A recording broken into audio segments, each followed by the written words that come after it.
नमस्ते दोस्तों, आज हम आपको एक ऐसी खोज के बारे में बताने जा रहे हैं जो वाकई में अद्भुत है। आज हम समुद्र की गहराई में छुपे एक अद्भुत दुनिया के बारे में बात करेंगे। ये दुनिया इतनी रहस्यमयी है कि इसे समझने के लिए वैज्ञानिकों ने कई सालों तक मेहनत की है। वैज्ञानिकों ने पैसिफिक ओशन के क्लैरियन क्लिपर्टन जोन में समुद्र तल से 4000 मीटर नीचे एक बहुत बड़ी खोज की है। इस खोज ने समुद्र विज्ञान में एक नई क्रांति ला दी है। ये खोज जीवन और ऑक्सीजन कैसे बनता है, इस बारे में हमारी समझ को बदल सकती है। वैज्ञानिकों का मानना है कि इस खोज से हमें पृथ्वी के विकास के बारे में नई जानकारी मिल सकती है। इस दूर दराज इलाके में वैज्ञानिकों को डार्क ऑक्सीजन मिला है। यह ऑक्सीजन एक विशेष प्रकार का है जो गहरे समुद्र में ही पाया जाता है। इस खोज से पूरी वैज्ञानिक दुनिया में एक्साइटमेंट है। वैज्ञानिक इस खोज के परिणामों को लेकर बहुत उत्साहित हैं और आगे की रिसर्च की योजना बना रहे हैं। यह दिखाता है कि हमारी पृथ्वी कितने राज छुपाए हुए है। हर खोज के साथ हम अपने ग्रह के बारे में और अधिक जानने के करीब पहुंचते हैं। ये खोज डीप सी माइनिंग के इंपैक्ट के बारे में भी चिंता बढ़ाती है। हमें यह सुनिश्चित करना होगा कि हमारी खोजें पर्यावरण को नुकसान न पहुंचाएं। ये डार्क ऑक्सीजन क्या है? ये एक रहस्यमयी तत्व है जो समुद्र की गहराई में पाया जाता है। जो ऑक्सीजन हम सांस लेते हैं वो पेड़ पौधे फोटोसिंथेसिस से बनाते हैं। ये प्रक्रिया सूरज की रोशनी पर निर्भर करती है, लेकिन ये डार्क ऑक्सीजन बिना सूरज की रोशनी के बनता है। ये गहरे समुद्र में रहने वाले जीवों और प्रक्रियाओं से उत्पन्न होता है। ये प्रोसेस समुद्र की गहराई में होता है जहां सूरज की रोशनी नहीं पहुंचती। यहां के वातावरण में अजीब और अनोखे जीव रहते हैं। इस खोज ने हमारी पृथ्वी के बारे में एक बेसिक बिलीफ को चुनौती दी है। वैज्ञानिक अब इस पर और शोध कर रहे हैं।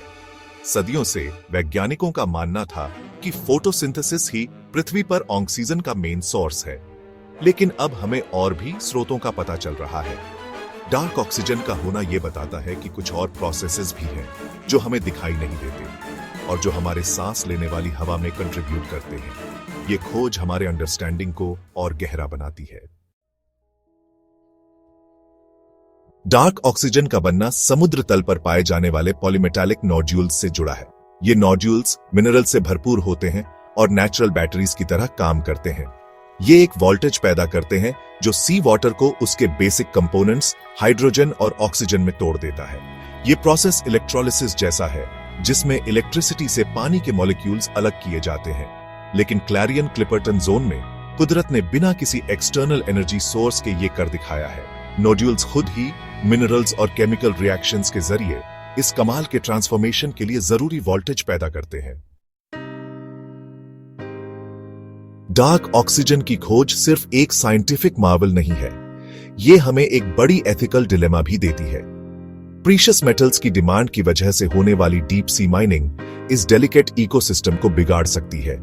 पॉलीमेटालिक नोड्यूल्स निकालने से डार्क ऑक्सीजन के प्रोडक्शन और उस पर निर्भर मरीन लाइफ पर अनफोर्सीन कॉन्सिक्वेंसेस हो सकते हैं। यह हमारे प्लैनेट के सिस्टम्स की इंटरकनेक्टेडनेस को भी दिखाता है। टेक्नोलॉजिकल एडवांसमेंट के चक्कर में नेचुरल वर्ल्ड पर पड़ने वाले इंपैक्ट के बारे में सोचना भी जरूरी है। डार्क ऑक्सीजन की खोज हमें याद दिलाती है कि हमें अपने प्लैनेट के बारे में अभी बहुत कुछ सीखना बाकी है। ये एक बैलेंस्ड अप्रोच की जरूरत पर जोर देती है, जिससे हम अर्थ के रिसोर्सेज का यूज भी कर सकें और फ्यूचर जनरेशंस के लिए उन्हें प्रिजर्व भी कर सकें। डीप सी माइनिंग के दौरान हमें यह ध्यान रखना होगा कि हम मरीन लाइफ को नुकसान न पहुंचाएं। हमें सस्टेनेबल प्रैक्टिसेस अपनानी होंगी ताकि हम अपने एनवायरनमेंट को बचा सकें।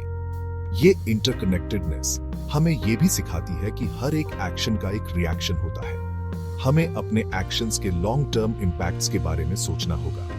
टेक्नोलॉजिकल एडवांसमेंट के साथ साथ हमें एथिकल कंसिडरेशंस को भी ध्यान में रखना होगा। हमें यह सुनिश्चित करना होगा कि हमारी प्रोग्रेस नेचर के साथ हार्मोनियस हो।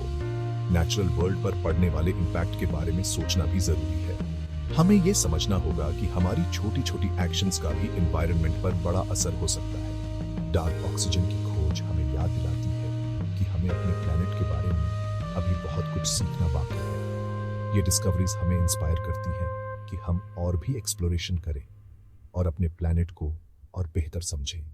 ये एक बैलेंस्ड अप्रोच की जरूरत पर जोर देती है, जिससे हम अर्थ के रिसोर्सेज का यूज भी कर सकें और फ्यूचर जनरेशंस के लिए उन्हें प्रिजर्व भी कर सकें। हमें एक ऐसा फ्यूचर बनाना होगा जो सस्टेनेबल और इक्विटेबल हो, जिससे हम अर्थ के रिसोर्सेज का यूज भी कर सकें और फ्यूचर जनरेशंस के लिए उन्हें प्रिजर्व भी कर सकें। हमें रिन्यूएबल रिसोर्सेज और सस्टेनेबल प्रैक्टिसेस को अपनाना होगा ताकि हम अपने प्लैनेट को बचा सकें।